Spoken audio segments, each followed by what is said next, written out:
like when I seen your doc on Haiti, it made me think why people don't know about it got to be somebody's agenda for us to not know about this story. Yeah. So when I found out about Sebi, and it's about his case that he beat in 1985. Yeah, that AIDS case. You know what I'm saying? Yeah, oh yeah, I'm familiar with that. Why isn't that like the no disrespect like Rosa Parks? We all know about Rosa Parks didn't get up from her seat. That's an honorable example of, you know, somebody from our history. Yes, indeed. Yes, indeed. Sebi going to court and proving that he cured AIDS. Absolutely. Come on, why we don't know about that? Absolutely. And you know, I've been called many things, but I am known as Dr. Sebi, your brother. I have been called at some point Dr. Sebi, the forever changing traveler. This was done by you sisters. But in my life, it began with Mama Hay. That's my nickname, acquired from my grandmother that I was always with. My grandfather was a Haitian. My grandmother from Belize.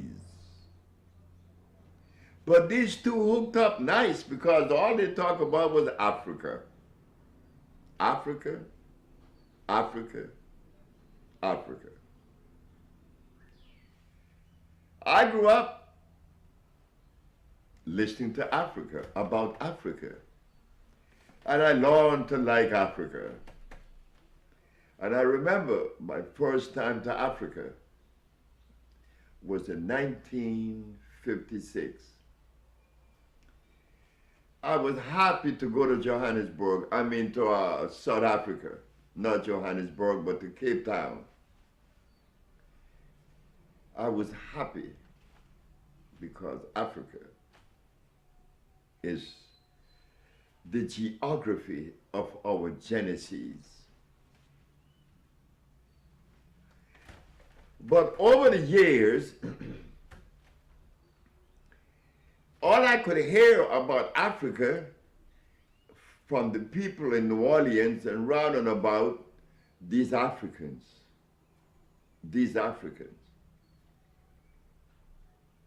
Now that 52 or 60 years have gone by, I no longer hear this African. I hear this African descendant. I don't know who is an African descendant. I am an African or not? What is it? I am an African.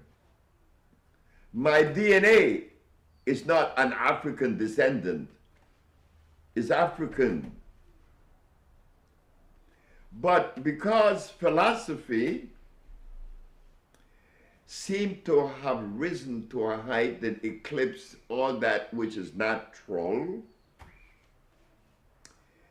Africa representing the natural doesn't look too encouraging. It doesn't look palatable, doesn't taste right. Because when I see it, you know, these brothers are jumping around without no clothes on. Yep, they're running around without any clothes. But if you carelessly misinterpret that, you will find yourself at a deficit. You see the body breathe through the skin, not only the nostrils. When you take your clothes off, you immediately relax. It doesn't cost any money. But I am subjected to the philosophy of the existing times. I was told that I was a sinner and a savage, and that I dance in fire. All this was said about me. And I am listening to all of this all through my life. And do you know that I have never heard anyone in the field of anthropology, archaeology, paleontology, that really describes the African the way he should be described, but a Mexican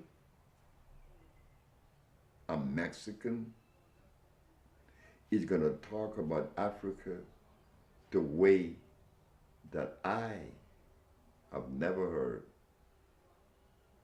So I grew up with this Africanness in me, not able to put it in any perspective because everybody is anti-Africa. It was about Herodotus and Pliny. It was about philosophy. And Africa didn't have a philosophy. What do you mean? They cannot compete. Compete in what? And why they needed a philosophy. So I grew up hoping that one day I would be able to see beyond the negative. And boy, did that day come. That day came.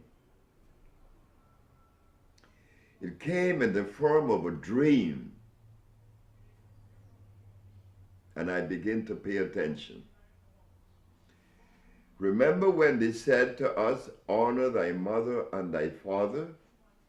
Well, where did our mother and father came from? The jungles of Africa. But what did they say about the jungles? It's nasty. It's dangerous. But in reality, it is clean. It is alkali. It is electrical. So yes, I have turned my eyes on Africa and I have learned a lot and still learning. Today, Dr. Sebi was invited with some of the presidents and secretary to the president of Guinea to come and heal him and others.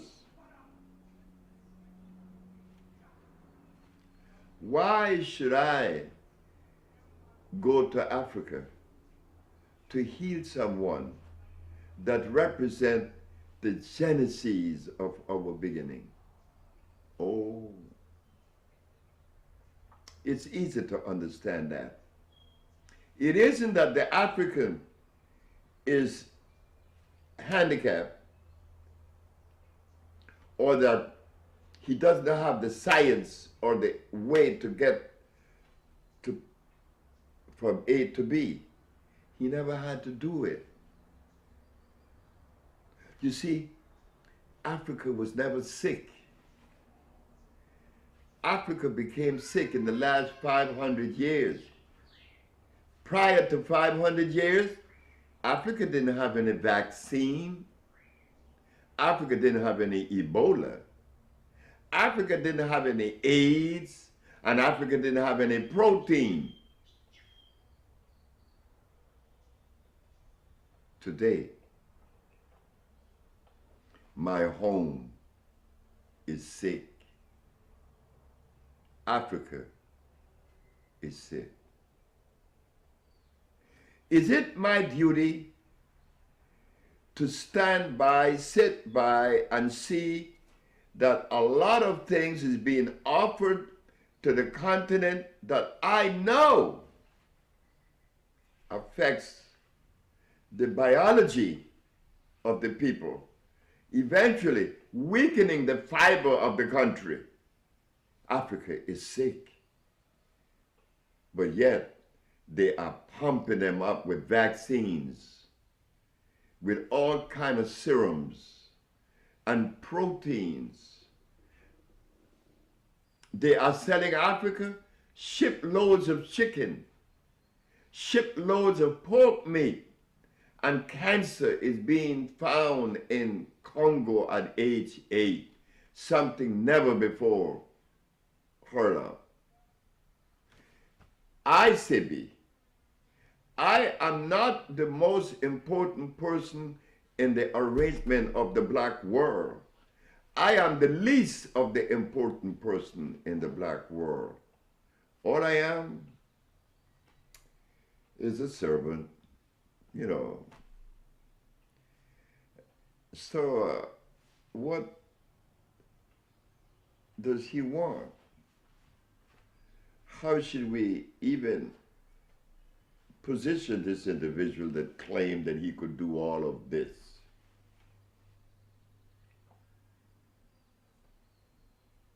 I am a son of Africa. You cannot deny that of me.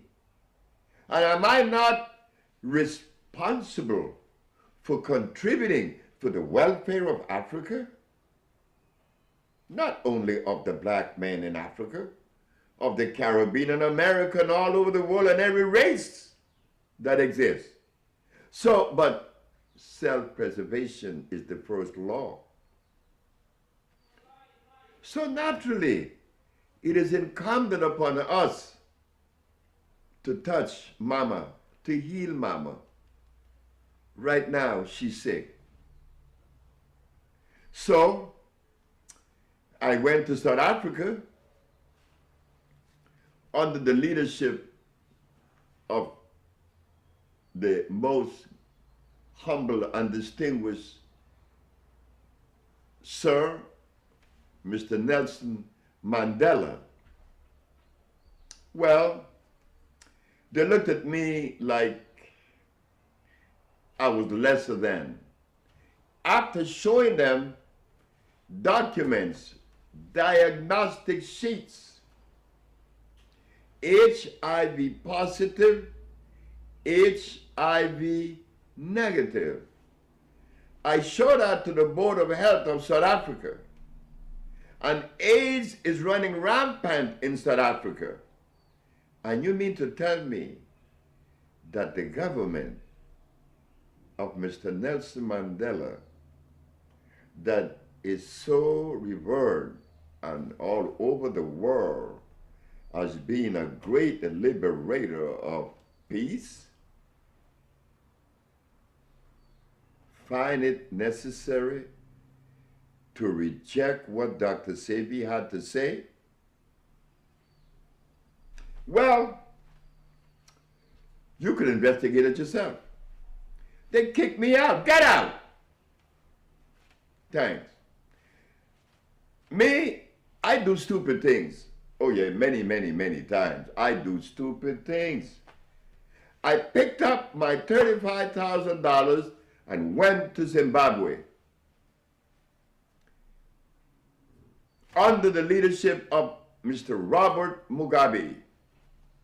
Hey fellas, look what I could do. And while I was there were children that were never supposed to walk was walking and playing ball. Women that had diabetes no longer had diabetes. Get out! Wow. Hey, what's going on with me? Something wrong with me. It's not Mugabe, it's not Zimbabwe. Something is wrong with me. They keep kicking me out. Then they kicked me out of Dominica. They said, nigga, get out. Wow. So, you know, after they done that to you quite a few times, you begin to take inventory of yourself.